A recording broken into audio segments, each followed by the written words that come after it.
Welcome, Maggieland, back on another episode of Home Turf Podcast. I'm your host, Grant Gaspard, and today we're going to talk about Mississippi State football, Alabama football, a little bit of what happened in the press conference on Monday, and much more, and let's get to it.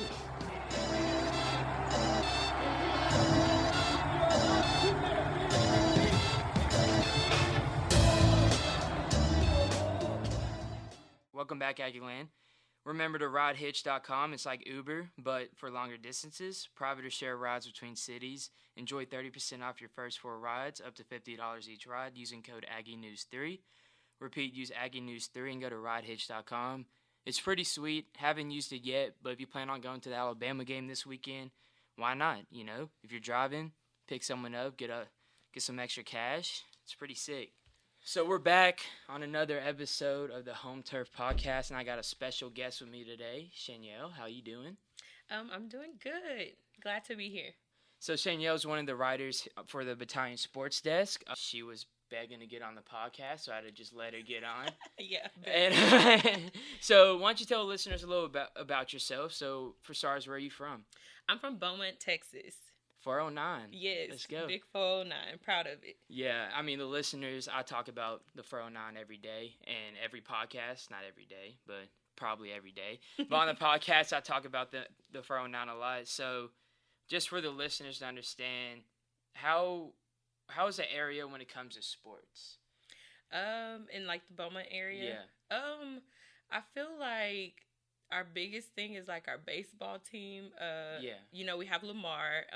And so anytime that we get Lamar on the schedule here at A&M, I'm super excited. But Yeah. I'm also like, you know, rooting for them low key because that's the hometown. But I would say baseball is our biggest thing. I haven't really followed much else back home, but anytime I see Lamar, I'm rooting for Lamar in my heart. Yeah, I remember when I was little, I would go to all the Lamar football tailgates and stuff like that. Back when they were like somewhat good. Yeah. And now they're not. They're getting like we used to get blown out just by A&M and by teams like that by 60, and now we're getting blown out by everybody, by everyone in the same conference. I used to go to some games like growing up. My aunt would work like the football games, so she would take us and we'd run around. And I remember we were pretty decent at some point. Oh yeah. But now I'm just like hearing like, hey, it's not what's hot. Like we brought in like 3 coaches I think from the past 4 or 5 years, and none of them work. So I just think that, atmosphere is dead now. But yeah, a lot of people are proud. I mean, I'm just going to say proud sport fans. We don't have any sport teams in Beaumont, but like anyone that comes out of there thinks they're the best athlete on the planet. Always. I promise you, always. They're like, Beaumont has the best athletes. And I'm like, yeah, I agree. Yeah. we have some players out of the 409, like Bryce Anderson's on A&M. And I think he carries that attitude, that stigma with him, too. And I mean, every right. But, okay, so next question. What got you interested in sports? Actually, so for a lot of people, it's like a sentimental thing, but I'm grateful for it. So what actually happened was my father got really sick a couple of years ago. He would always try to get me to watch sports growing up, but I would just be so annoyed. I'd be like, yeah, I'm not doing that. I'm going to like polish my nails or something. But he got sick and he lost his ability to speak, but he still can understand. So everything he did every day was he just wanted to watch ESPN. So to bond with him, I had to watch ESPN. And then slowly but surely, I got, like, super into it. I started watching it on my own. I started calling my little brother, and we were just like, did you see that? Did you see that? He's like, oh, my sister's really watching sports now.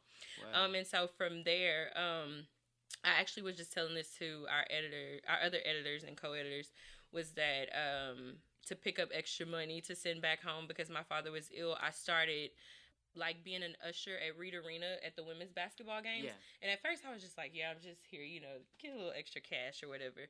And then I got super into it. I started going to the women's games like on my own by myself. And so then I just kind of really dove into sports. And I'm still learning, but I think like I love it so much. And so, you know, not grateful for what happened, but it did like caused me to develop like a new passion. So, I love that. That's So do you and your dad follow any teams, like professional teams? Yeah. Oh, Cowboys. Like if we say anything else, like growing up, like, my dad used to joke if we were not Cowboys or Lakers fans that we were going to have to find somewhere else to live. Like, he was serious. And so it was just, like, by default, like, that's who we rooted for, like, growing up. So we still do that till this day. We'll catch the Cowboys playing on a Sunday. We don't always know what it's going to look like. But right now, like, we're doing pretty well. Looking good so far. Yeah, we just won yesterday, so. Nah, it's the same thing over here on this side. I always say that no one chooses to be a Cowboy fan. Yeah. They're just kind of brought into it. Like, same thing with my dad. Like, if we didn't watch the Cowboys or didn't support them, we had to sleep outside. So it was either living and being a fan or having... Yeah, you grew up the same way I grew up. Yeah. So, what made you want to join the Bet? So it's actually crazy. Like, my college journey has been so different. I just was like, I really think I can make a career out of this. I don't know where to start, but like, I'm going to try to gain experience, like, wherever I can. And I think one day I got like an email that the BAT was hiring. And so I was just like, okay, like, I'm going to apply. But I was a little nervous because, like, I'm not a traditional student. I'm a full-time 8 to 5 worker on top of taking my classes. And I think one of the, requirements was that you had to be like a full-time student, and because I work full-time, I'm not a full-time student. And I was like, well, I'm just try anyways. But previously I had like was like, well, they're not gonna take me because, like, I don't fit the requirement. And then something just told me to just like reach out anyways, like submit the app and like reach out anyways. And then they reached back out and was like, hey, as long as you think you can balance it, we're happy to like have you for an interviewed and was able to be a part of the team. So that's awesome. It's been great. So what are you going to school for, actually? I'm going to school for telecommunication, media studies, and with a minor in journalism. Oh, okay. Yeah. That's cool. That's awesome. So, that's good to hear. You doing any other writing or just for the battalion, or are you writing for anyone else? Yes, actually, this semester, because I'm a crazy sportswoman, I picked up an internship with Tex Ags, and so I've been covering soccer for them this season, and that has been really awesome. Because I hadn't covered soccer before, so it's just kind of giving me knowledge on like another sport that I probably didn't know much about.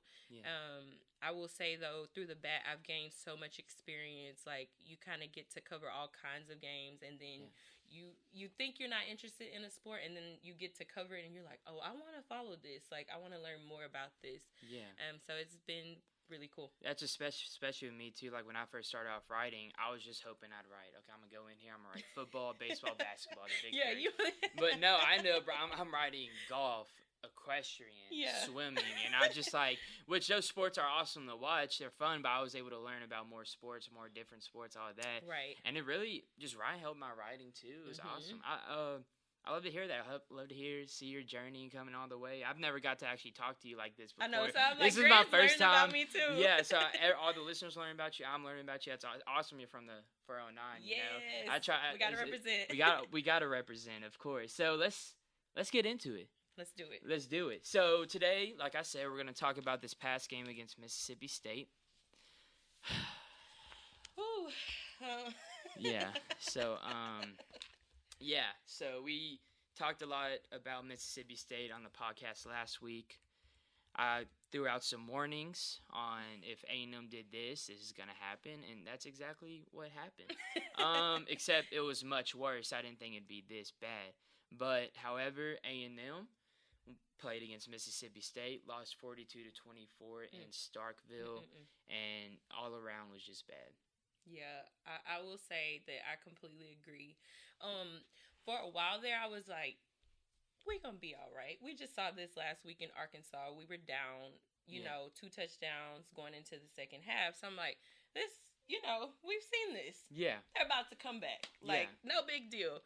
But as the game progressed, I was like, I'm not seeing this turnaround. There was like little glimmers of hope. Like, Moose Muhammad finally got us on the board. I was like, okay, we're here.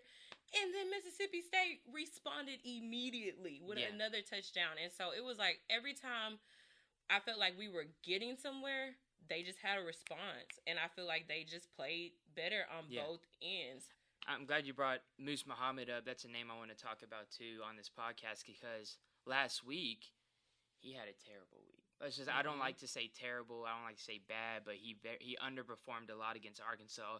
And if I had to give a round of applause, hold up. Yeah, we just got this new equipment. we have 2 mics instead of just one mic We're showing now. off. Yeah, I know. We're going off now. We got this new equipment. I got all these sound effects. We got 2 mics instead of one, which I'm so happy about because sometimes I bring in people to talk and we're sharing one mic and then I'm smelling what they ate for lunch.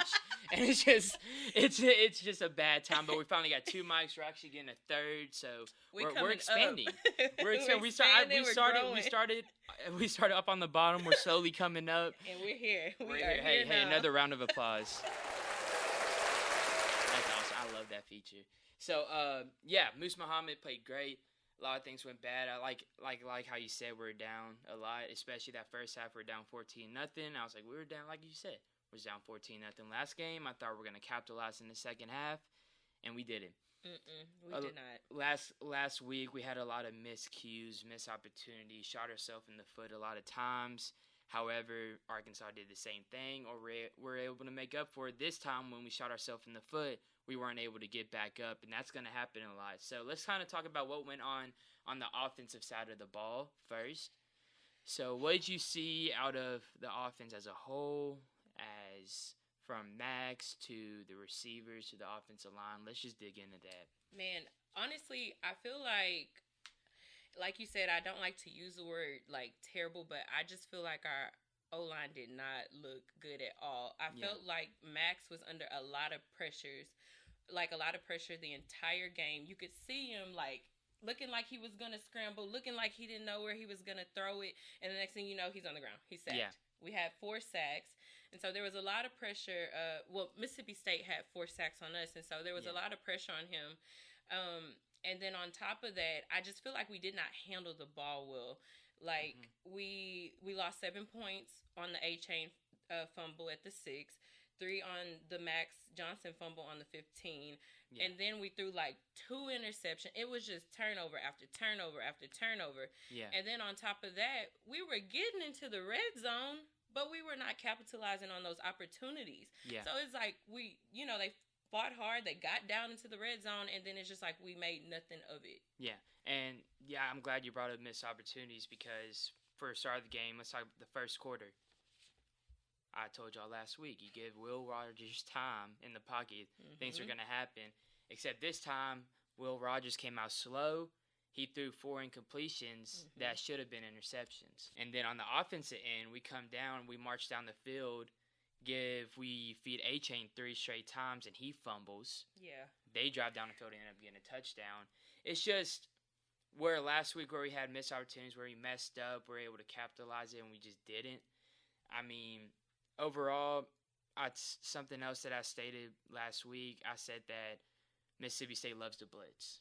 And that's when you're coming in here talking about Max Johnson not having a lot of time. I was like, Mississippi State's not going to give you a lot of time. They're going to send in. That's true.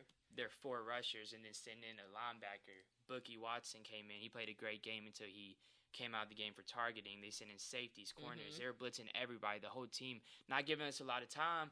However, with the time we had left, the receivers weren't getting open. So we have a Nye Smith out right now, and the young receivers in, we had Evan Stewart. We'll talk about him and what happened with him. Chris Marshall. And then a couple other guys, they just weren't getting open a lot that first half. Yeah, they weren't getting open at all. I was just like, if I had to sum the game up, I kept saying, missed opportunities, turnovers. We were not taking care of the ball. And then on top of that, you had receivers not able to get open, dropped passes, missed blocks. I'm like, the list just goes on. I've seen so many, just mistakes. Yeah, just overall, just got out-coached. So basically, beginning the game, I was like, you give Will Rogers a lot of time, he's going to make things happen. I kept expecting DJ Durkin to send in a couple blitzes here and there. He rushed 3 the whole time. He rushed 3, dropped back 8. They're still picking us apart. That guy could have sat there and read a book. He could have wrote a poem. He could have taken a nap, gone up, and still had time to throw the ball off. He had all the time in the world back there, and we weren't doing anything about it. And another thing, too, another reason we're out-coached, this is a pass team. And they averaged about 80 yards per game until they faced us. They got 102 rushing yards that first half. Mm-hmm. They game plan and they executed. They did. They were literally running all over us. And I have to agree with the defense. Like, I did not understand, like, what we were doing, because it was like, with Durkin's alignment, we could not get a stop on 3rd or 4th. And I was just like, why isn't he switching this up? Like, I felt like we recruited a lot of defensive linemen. So I'm sitting here thinking, like, okay, come on, play forward, get an extra body on the line. And we sitting here looking...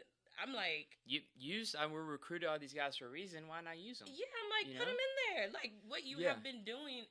And I think that's my frustration watching Aggie football is, like, you cannot continue to do the same thing over and over and expect different results. And I feel like they're not making adjustments. And so I'm just like, what are we doing here? Yeah. You have the best defensive line in the country. Mm-hmm. You have... DJ Durkin ain't utilizing these guys he has on defense. Like, he has Edgerrin Cooper, which... We haven't heard his name a lot. People aren't talking about him a lot. In my opinion, he could be one of the best linebackers in college football. Right. He's fast.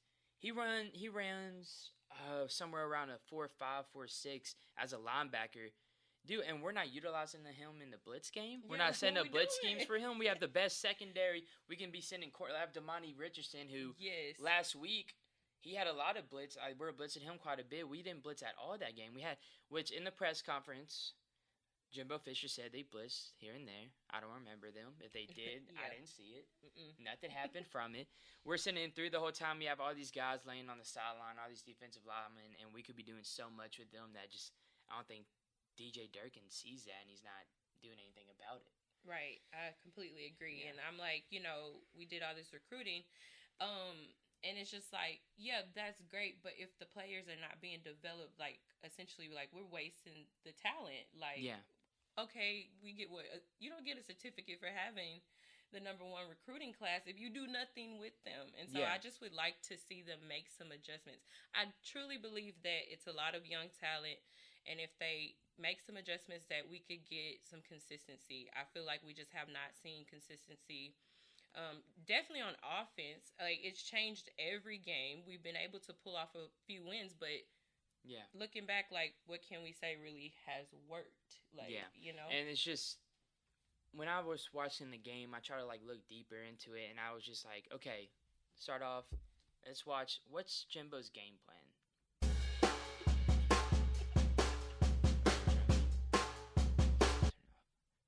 There is none. There is none. And you look at the first half, and I put up the first half stats, and Devin Achane is the Aggie offense. So right now, Achane is 3rd in the SEC for rushing yards with 466 yards this year. The person behind him on our team is Haynes King with 66, who also not impressive. Because, as we know... Our next leading rusher is Haynes King. And prior to the last game, he was our bench quarterback. You know, second quarterback. And then behind Haynes King for our team is Max Johnson with 58. And I'm like, these are the quarterbacks. A-Chain is literally carrying the Aggie offense. And I feel like we need to create opportunities for other guys to get involved. 100%. Yeah, I feel like Moose Muhammad gave, like, a spark and some hope that, like, if we can really get him going, that he can really produce. I would like to see, like, Evan Stewart and Chris Marshall get more comfortable. And I feel like once they really, get in there and get comfortable and we get them to produce that, it could be more solid. Yeah, and we have a lot of talent at receiver position, too, and I would love to see them starting to get more involved. Back to Devin Achane, though, at the end of the first half, so... Max Johnson, through 8 passes, had 5 completions. 3 of them were to Devin Achane. One was to Moose Muhammad, and one is to Donovan Green, who my listeners know I love Donovan Green. And that's a guy who I really want to see the Aggies start getting more involved. He had 1 catch in the first half for 15 yards. Devin Achane had 7 carries for 70 yards, 3 receptions for 11 yards, which was over 3/4 of our total yards on offense. Yeah. The game plan, obviously, was just give him the ball. A lot of these miscues, these missed opportunities, a lot of these things that went wrong, you can blame the players. I would like to blame the coaching because let's talk about that Devin Achane fumble on the 6. Right. Before that, we gave him the ball 3 times, and then we gave him the ball the 4th time. The offensive line was moving good, and I like how they kept running the ball, but they were feeding this man the whole time. Right. He was getting fatigued. And then that's what happens. You get fatigued. You messed up. He fumbled. They get the ball back, drive 94 yards, and score. Right. You can't. This is a team sport. Mm-hmm. There's a reason why there's 11 guys on the offense and 11 guys on the defense because it's a Right. team sport. You got to get more guys involved. You got to get more receivers involved, which, again, the young receivers weren't really getting open. Mm-hmm. It was just a mess. Let's kind of talk about that receiver. I like how you brought up Moose Muhammad, who, like I said, last week did awful. This week stepped it up big time. Right. So, Moose Muhammad at the end of the game. He had 6 receptions for 119 yards, and then the one touchdown that got us on the board. Finally broke the seal. Oh, yeah. And then the freshman. Now, we'll talk about my Twitter in a sec, but Evan Stewart had 2 drops. One of them was the 1st and goal on the 8, which we ended up having to kick a field goal when we were literally on the 8, 1st and goal, because he had it dropped. Wide open reception that he dropped. That could have been a touchdown. Later on in the game, Haynes King threw him the ball. He tries to be like Odell Beckham, get all fancy with it when you can just catch it with 2 hands. Literally, I said, had he caught it with 2, like put 2 hands out. Yeah. I don't know why I'm picturing like Holden. Yeah. On liking, but it's just like had he put 2 hands out, he would have caught that ball. Yeah. But instead, it deflected off his hand and goes into the hands of Mississippi State. And guess what they do? Yeah. Capitalize. And I think they scored off of that. They went and scored off that. Mm-hmm. And another freshman I like to call out, too, is Denver Harris, which he had one big pass block, too, but they were targeting Denver the whole game.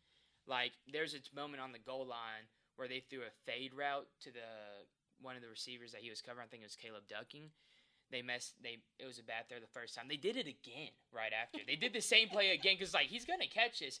Caught it, touchdown, looked at him, said, "You're little," called him a little boy, that hurt my and heart. then went and started doing the waddle in the end zone. And I was like, I mean, shoot, it sent me over. I said, no, it was a celebration. I was talking to my friends. I was talking to my buddies, and we got in this big controversy, and I was just like, it doesn't look like these guys' main priority is football.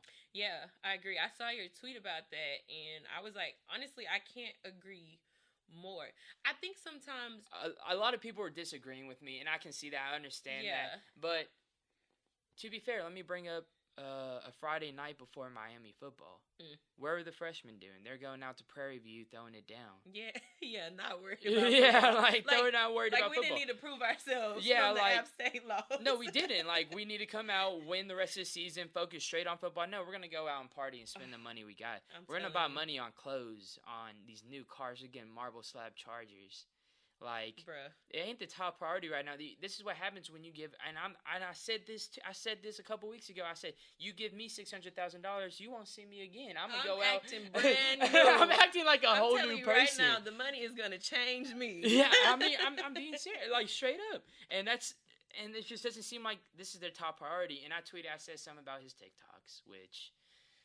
I'm sorry. I said this guy was too worried about making dance videos in his locker room rather than. When you said that though, I was like, okay, like, but where's the lie? Like, it might be controversial. People might disagree, but I'm like, you're not lying. I have a couple buddies I have a buddy who plays on UT football, and then a guy who works on plays for Houston, and I was talking to them, and like before the season, I was hyping up that like, yeah, we got Evan Stewart now. He's gonna be that next Mike Evans. He's gonna be that guy. He's gonna step up huge. Like this guy, I can tell he loves football.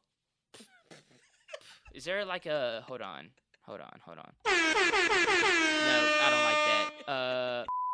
No bleep. No, whatever. I don't care. I'm just kind of ramming. No, I need a thumbs down. And my buddy, he was special team player on Houston, didn't play much, but he was like, dude, I could have told you that he played like that just by looking at his TikToks. Like he's just he just doesn't have that. He doesn't have that like that tough mentality to him, and it really frustrated me that game. I was just like, gosh, these guys don't look like Denver Harris, Evan Stewart. These freshmen don't look tough. They don't look tough. They need to come out of the 409. They gotta come out the fold. Because the one freshman that comes in fills a role and steps up, he gets it done. It's Bryce Anderson. His name, like we knew his name. Yeah, well, obviously. But then everybody knew. I was like, that's what I'm talking about. Yeah. Like you shine when it's your time to step up, and I feel like they're just not like taking the opportunity. Like I will say that I was like, we're lacking aggression. We look unmotivated. Yeah. Like overall. We don't look tough. I saw after the App State game. After getting smacked, but we didn't get smacked, but after losing to App State, Denver Harris is going to go up and dap the other receiver, and the other receiver said, "What you doing?" He didn't dap him up. He said, "You soft. Get away from me." I literally had it all on video. Oh my god! Like these guys are playing against, like, they love football. They grind football. Like football's their biggest thing on their mind. Yeah. Like I always bring the 409. Everyone that comes out of the 409 always watch, and they always go anytime they come out. They're hungry. They're hungry. They go out and do big things, and like Bryce Anderson, for example. But these guys right here, they don't. They're not hungry. They don't care. They're here for the show. They're here for the stuff. Yeah, you know. I kind of like would agree with that. It's just like it's a show. Like you just want to be able to put the jersey on. Like you want to say like you play, for A&M. But it's just like, man, get out there and be aggressive and grind. Like Mississippi State was running over us. Like you could. They're not a running team, and they're not. Yeah. But you could just see the energy. Like they wanted it, and for us to not even look like we wanted it, I was just like, what's going on? Like, what did y'all talk about when y'all went in the locker room? Like, what was said? I need to know. Like, and I hope, like, we're talking about all this, and I try not to hate too much. But if I'm spending all this money, if the donors spend all their money, if you have all these kids, fans spend all their money to come out here and watch football, and then you're just not doing anything about it, these kids look up to you, and you play like that. What is that teaching them? Right. Hold on. That's teaching them nothing. How to do the drum beat. I'm so here it's for teaching them that it's nothing. I just like it just aggravates me, man. Because if I could, I wish I could go on and play college football. I wish and I have this big thing against the NIL that I'm gonna say for another day because I could go off all day. I think it's ruining college football. Mm-hmm. And if you want to argue with me, I'd love to sit down and talk. Not you in particular, but like anyone listening wants to argue with me. Please reach me out. I'm Grant_Gaspard on Twitter. I'm not putting my number out on this, but like follow me on Twitter, and I'd love to discuss about it. Yes, pull up to his red table. He's ready to talk. Yeah. So let's talk. Speaking of Twitter, I saw all kinds of tweets all night. I need to be careful. All weekend. You got like the funniest tweet that you saw from that night? The funniest tweet that I saw, I would say was. I'm not gonna lie. There was one that said like, all right, it's time for Jimbo to go get his CDL license. I don't know if many people know it. Like back in the Beaumont area, that tends to be like one of like a common job for men is they get like their CDL license and they drive trucks. Yeah. Like when they have like no other option. Yeah. Man, they said for Jimbo to do that, and I was like, that is hilarious. And then on top of that, the one that was like, just go on and leave Jimbo and Durkin in Starksville. Leave them. Everyone else can come back. Leave them. Everybody else can come back. Oh, shoot. So since no one wants to like my tweets, I'm just going to read it on here. Come on, Grant. So first tweet of the day, I said. I'm going to go like them while you read it. Yeah, all right. I said, warn people what would happen if you allow Will Rogers that much time in the pocket. Mm-hmm. I warned y'all. And what happens? He throws for 329 yards and 3 touchdowns. Has an 84% QBR. That's what happens. How many dropped interceptions is that for A&M? Someone finally answered me. It was 4. What defensive adjustments have been made to stop this offense so far? Let's see if they switch anything up in the second half. Guess what? They don't. Nope. No, they don't. And then I tweet something about the Cowboys because anytime I see Des Bryant on my feed, I like it and retweet it. Did you see that? Did you see? I see that. That's like when I'm like scrolling through your timeline. I'm like, okay, that's a random Cowboys tweet. A&M. And then talk about Bookie Watson. He got out targeting. Yeah. And okay, here's another tweet, which I think needs some more attention. I said, if athletes quit complaining about this offensive play calling, I liked it, and dancing in the locker room for views, this game would look a little different. 2 drops on 1 drive is unacceptable. Let's get into the lab. Right. And I think they had 2 drops on 1 drive. And then later on in the game, they had multiple drops. It just overall looked bad. Oh, something. After this is my last tweet that I'm going to say, and then we're going to go on because the rest is just Cowboys. The Cowboys had a great game. Yes, they did. They won. Yeah, and this is a point I'm trying to make. So don't think I have seen one offensive lineman help up Max after he was knocked down yet. Yeah, honestly, I didn't notice that until I read your tweet. Yeah. And I was just like, that is their main job. Yeah. Is to protect Max. him. And he's not being protected, as we saw. You know, he was not being protected. And so when you pointed that out, I was just like, I just really don't even like that. Like, do they understand what they're supposed to be doing in this moment? Okay, y'all already did not block properly, like, or efficiently. Because the man that got knocked down. And on top of that, like, y'all aren't picking him up. You're supposed to protect your QB. The point he's getting knocked down, hit. Exactly. You know? They want to come into the press conferences, post on Twitter, calling themselves a brotherhood, a family. That is one word I've seen so many times. Yeah. Like, when it comes to the O-line. And that's what I'm saying. Like, oh, we're family. We're brothers, man. We're always going to pick each other up. I didn't see one person pick up Max. No. And that's the little things I watch out for is the chemistry. And there's no chemistry. And there's no one helping their brother up anytime he knocked down. They get in a fight. Your teammates get in fights after the game against App State. There's not a swarm of people around. If it was a true family, your family. Something happens to one of your siblings, one of your uncles, one of your... we're right there. Like, y'all right there, right next to it. Exactly. Something happens to my brother. I'm right there. All of the brothers are right there. We're protecting them. And that's what true family is getting your brother's back. Right. And I haven't seen one of them get each other's back yet. They're getting knocked down. They're getting bullied. I don't know what they're saying in the locker room. I feel like I don't know what's going on there. I don't. But just like seeing at the body language on the field, no one helping him up, no one helping up a chain after he's just running all day. Literally no one. And it's just those little things like that. Yeah, and many people like I said, I didn't really notice that until I read your tweet, and so like a lot of people probably didn't pay attention to that, but I agree that it speaks a lot about the chemistry and like, you know, it's gotta be somebody keeping, you know, a tap on the shoulder like, man, I know we're down, but like, we got this. Like, I just felt like you could tell that they were like just defeated. Like, I almost want to say checked out. Like, I was just like, are they even here? Like, they know like if they check out, I'm gonna check out and turn off the TV. No. Period. Literally. I was just like, I'm done here. Right. So that's all from Mississippi. Do you want to wrap it up real quick with anything else before we move on?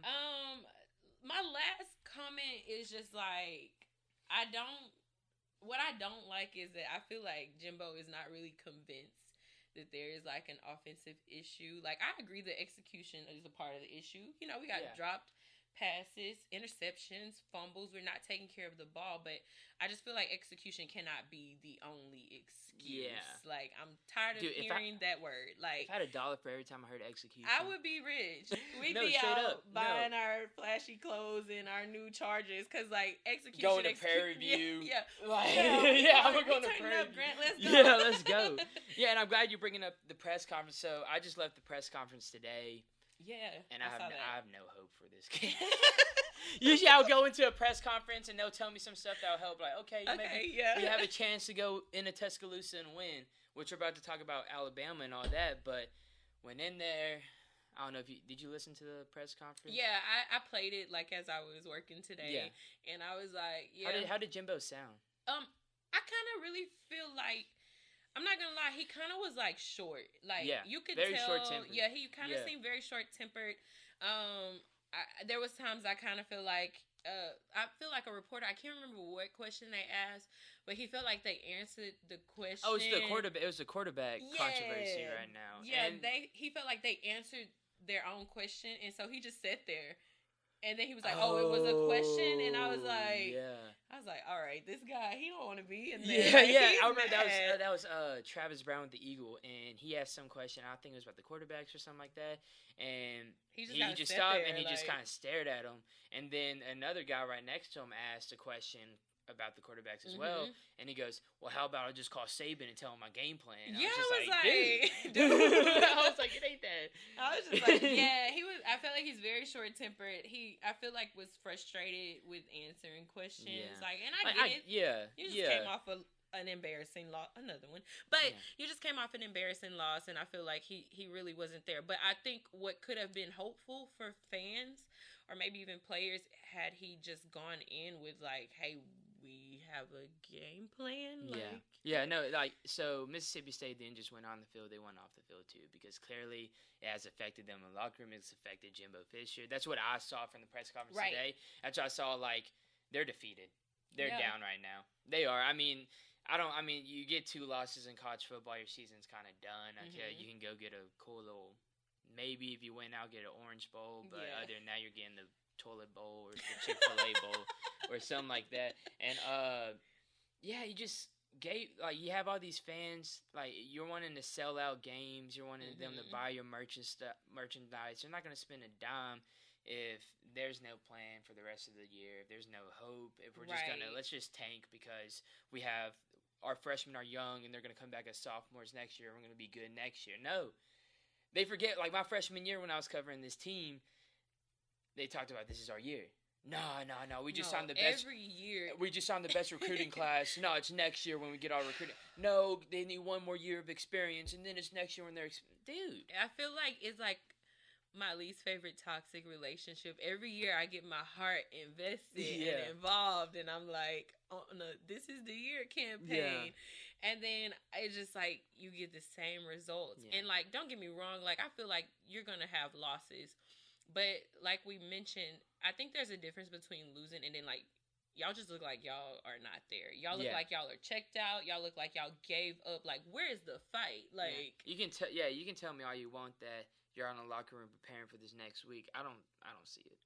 And I don't either. And he's like, we're executing in practice. We've just got to execute. I'm like, why is it not going from the practice to the game? Yeah. Like, just do the same thing that you're doing at practice. You talk about all this execution, then like execute. Like, you know, I really don't. And I honestly kind of feel like it's just as much as we feel like there's no answer, he kind of feels like maybe he doesn't have an answer. Like, you know, and I'm not trying to say like, I'm no coach, obviously, but he doesn't give me confidence as a fan. Like you're just speaking as someone who's watching the press conferences and saying, like, you're not giving any input. You're just saying what you see, and that's what you see, and that's what everyone I think is seeing right now.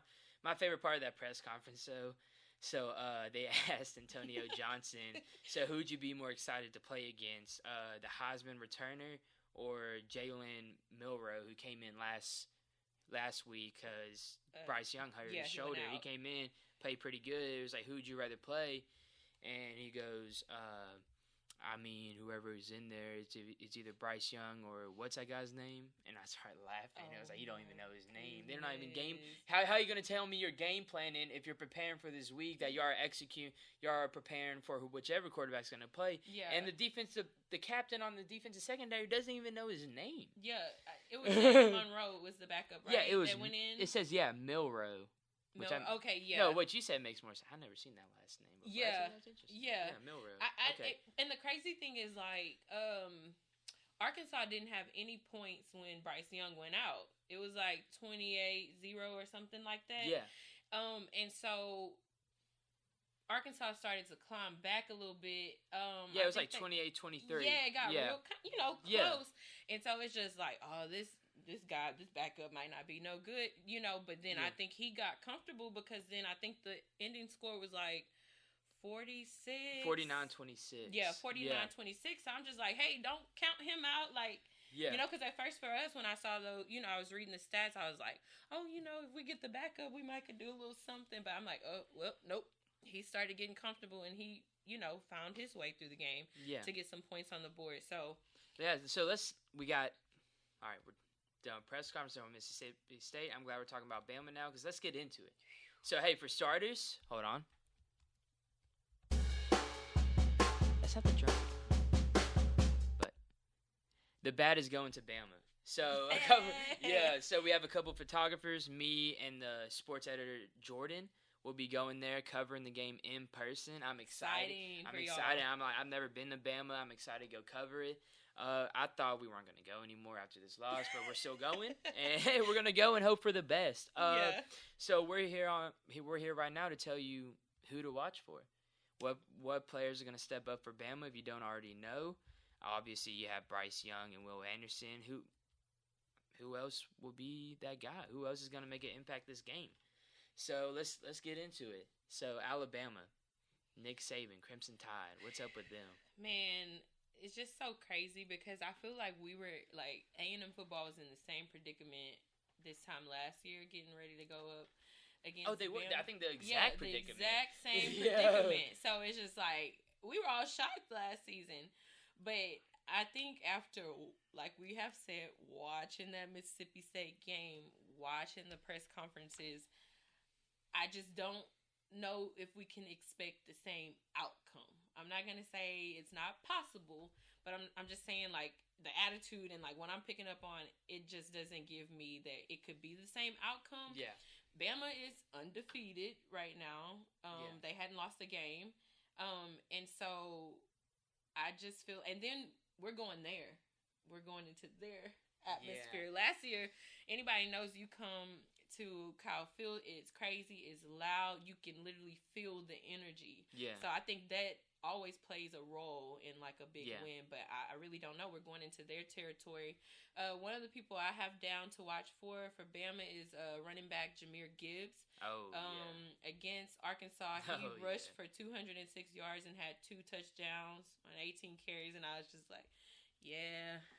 No, he's a defense beast. Needs to watch out for this guy. Yeah, so I'm glad you brought up Jamir Gibbs. The dude's a beast. He's a transfer from Georgia Tech. He's legit. He's a real deal. Had 206. Yeah, like you said last week. They can run the ball. Yep. They had Brown Robinson last year, who's now in the Commanders, which he got shot actually, but I think he's doing good now and he's back. Oh man, I did not know he got shot. You didn't know he got shot? No. Yeah, crazy. I think he was just like walking to his car and just some guy shot him. That is wild. Yeah, he's good now, but yeah, now they have Jamir Gibbs. Don't be surprised if you see Jason McClellan. Well, anyways, that's our RB2. Dude's a beast. They both. He's gotten 35 attempts for 256 yards. Gibbs has around 370, 380 yards right now on 43 attempts. They both average like 8 to 7 yards per carry. They can run the ball. They're really good. Jamir Gibbs is going to be an issue. Yeah, he's definitely going to be an issue. And then on like the defensive end, I have DeMarco Helms. Oh, he had 6 tackles and he forced the fumble. And I feel like anytime you have a defense that can create those like turnovers, like you're in trouble. You need to watch out for these guys. Yeah. This is a cornerback who's third on the team behind their 2 linebackers and tackles. That's so he can lay the wood, and when you think about it too, he has 3 pass deflections. I don't think he has a forced fumble and a fumble recovery. Yeah, you have the experience they have in the secondary. I don't even want to get into they got this guy named Kool-Aid. Yes, Kool-Aid. Kool-Aid. That's an awesome. They were talking about that. Jalen Battle. Yeah. Jordan Battle. Like these guys are nothing nice. Yeah, like Jordan Battle is going to be one of the top recruits going into the draft. The dude's legit. Their secondary's deep. They're tough. Some that. Tough. That's what you. Yeah, that's like we be saying. Yeah. That's how you need to be in football, and we're going in there with. Lord knows who at quarterback. Yeah, we don't know. I don't know if y'all watch the press conference. We don't know. They said that Max Johnson is like day by day evaluation. They're not sure. Haynes King. But then I think they have Connor prepared, maybe. Yeah, Connor could get the chance. It could be Haynes. If Max comes back, it might be Max. We don't know yet. We know as much as you. We try to ask, but he was really short-tempered with us. We might have to call Saban and ask him. Oh, yeah, we might have to. We have to call Saban and ask him if he knows. Yeah, let's just call Saban. Yeah, for sure. And, their defense is good. We're going in there with a young wide receiver core who was struggling to get open against Mississippi State's corners. Right. And so then we have Bama. Yeah, and now we got Bama against this. We have a young receiver core. We got a questionable quarterback. We don't know who. We got an offensive line who can't make their snaps, or one to help up Max Johnson when he goes down. Yeah, trust me, this quarterback's gonna get hit plenty of times this game. Yeah, we mean make sure their snaps are crisp, and the only guy I got faith in is a chain. And a chain can't do it by himself. No, he cannot do it by himself. No matter how good he is. Another thing that Bama did against Arkansas was they protected the quarterback.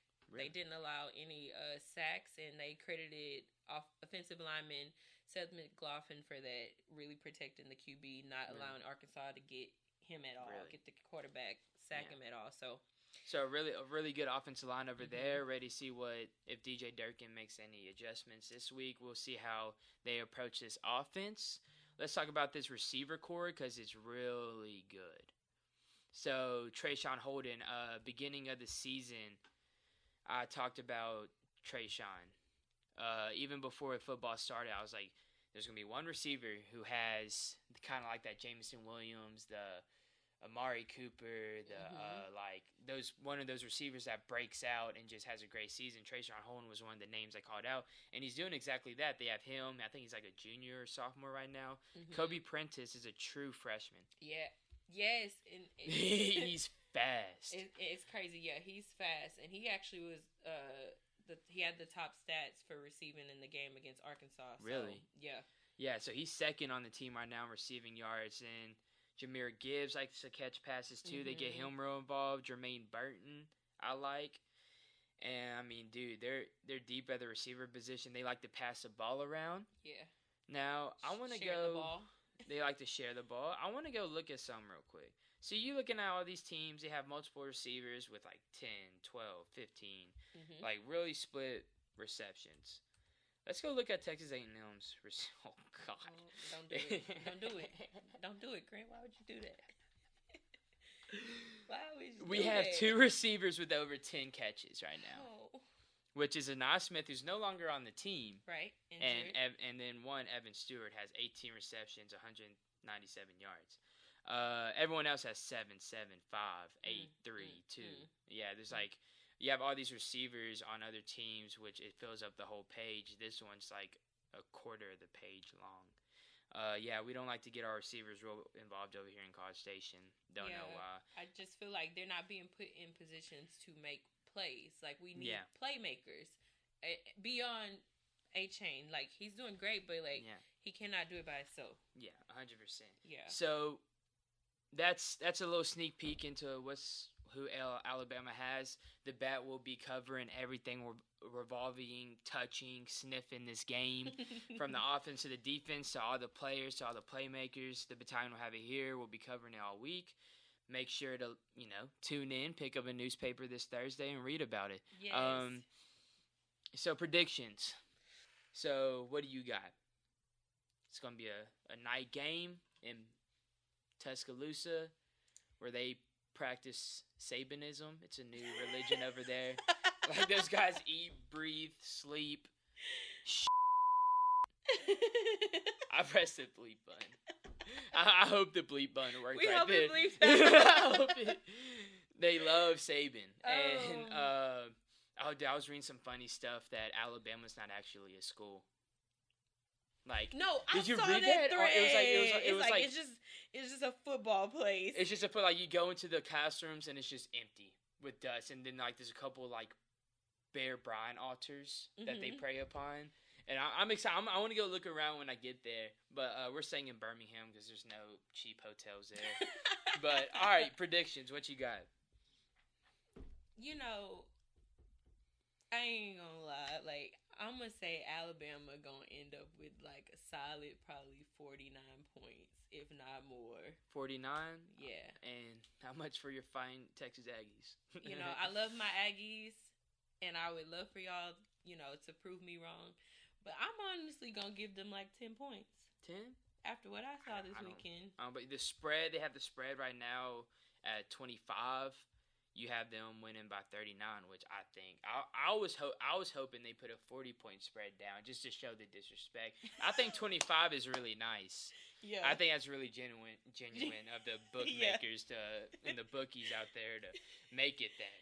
So I feel they're gonna go up like 34-0. It's gonna be early. It's gonna be early in the third quarter. They're gonna go 30. They're gonna go up 34-0. And then they're going to bring in the backups. And then eventually we're going to get a touchdown. And then we're going to get a touchdown. And then we might get a touchdown. So I'm going to say, and I hope, oh my gosh, imagine. Just imagine. Because like this time last year, I'm sure there were people saying the same stuff. Right. I'm like, we could get proved wrong. We could. But just like the energy's just not the same. It's not. So we're going to say, I'm going to say, I'm gonna say 41 Okay. to 17. Okay. I think we scored 17 points in the second half. We're gonna come out with the field goal and score 2 touchdowns on their third string. Yeah. And then I'm gonna go into the press conference after the game and count how many times they say execution. Like that's a real prediction here. Yeah, how many times they say? I'm gonna say, and I'm actually gonna keep track of it. I'm gonna say 20 times. What do you think? I would say like 15. 15? It's definitely gonna get said. Okay. Execution. I'm talking about from the coaches to the players. How many times we just gotta execute? Oh yeah. Oh, you're right. I forgot about the players. Yeah, you're right. So you sticking with 15? I'm going with 25. You going with 25 I'm now? going over you. Yeah. No, so the 15 was just Jimbo alone. Yeah, I was just yeah. Jimbo. All right, bet. Yeah, we know what the speeches are like in that locker room. Yeah. Because they just saying execution. That's it. All right, Aggie Land, that's all we have today for this episode. Thank y'all for coming on. So real quick, we're going to look into what Aggie sports are going on this week. Because this is a podcast by Aggies for Aggies about Aggies.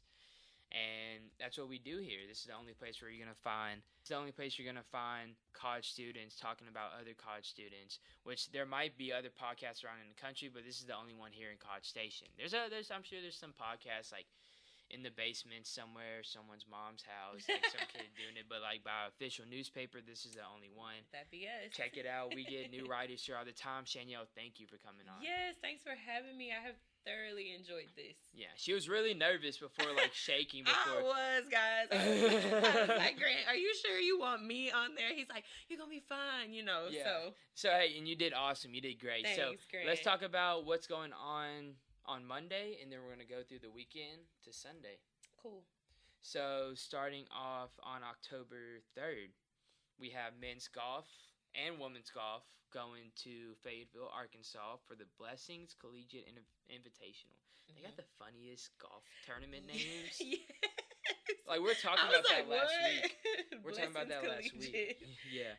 That runs through Tuesday, October the 4th as well. Oh, and the 5th. Yeah, so they're going all the way through. Yeah. So we have women's swimming and diving here in College Station. They're going to be playing against Houston. Soccer will play against LSU here. And then what's going on Friday through Sunday? Friday through Sunday, the volleyball team will face off against Mississippi State.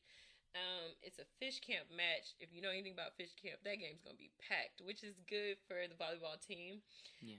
And then you have the men's and women's and diving at SMU Classic. That's also on Friday. And then on Saturday, you have the men's and swimming and diving continued at SMU. And then you have Texas A&M Equestrian versus South Carolina. And then there's also a volleyball game versus Mississippi State here in College Station. And of course, you have A&M football at Alabama in Alabama. So I'm just excited. Grant's gonna be there. I'm there for the trip, honestly, man. Get some couple good stories in. Yeah. Shoot. And then that Sunday we got soccer at Ole Miss. Good luck to them. That's all we have in Aggie Sports this week. Shanielle, I want to thank you again for coming on. Yes, thank you, Grant. This is amazing. Yeah. I've enjoyed it. Thank you. And everyone else coming on, thank you. Sorry about there was no episode last week. We had a lot of technical issues here at the bat. I did record one. It is the unseen, untold, forbidden tapes. We're going to call it that. Unspoken. If A&M wins out the rest of the season, A&M football, I will release it. I will release it. That's if and only if, and they got to beat Bama too. I'm concluding that. It ain't likely. It's given we ain't going to never hear that episode. Maybe not. So, thank y'all for coming on. And, hey. And, hey, be sure to go on ridehitch.com. Remember, it's Uber, but for longer distances. Use code AggieNews3, and you can get 30% off your first 4 rides. Go on Ride Hitch. Have you used Ride Hitch? I haven't, but now that you keep talking about it, I might have to pick up some of me and my friends. It's cool. Like, look, you're going home for the weekend. You're driving 3 hours back to Beaumont. Going home. Big money, Texas. Big money, Texas. And you're like, you know what? Let me pick up. I heard some people make $150 on one ride. That is crazy. Yeah, like you just look, I'm going home anyways. Let me just get $150 out. I'm gonna quit my job tomorrow. No, and just start riding 2 You're home, yeah. Hey, thank y'all for coming on. That's all we got. See you next week. Thank y'all.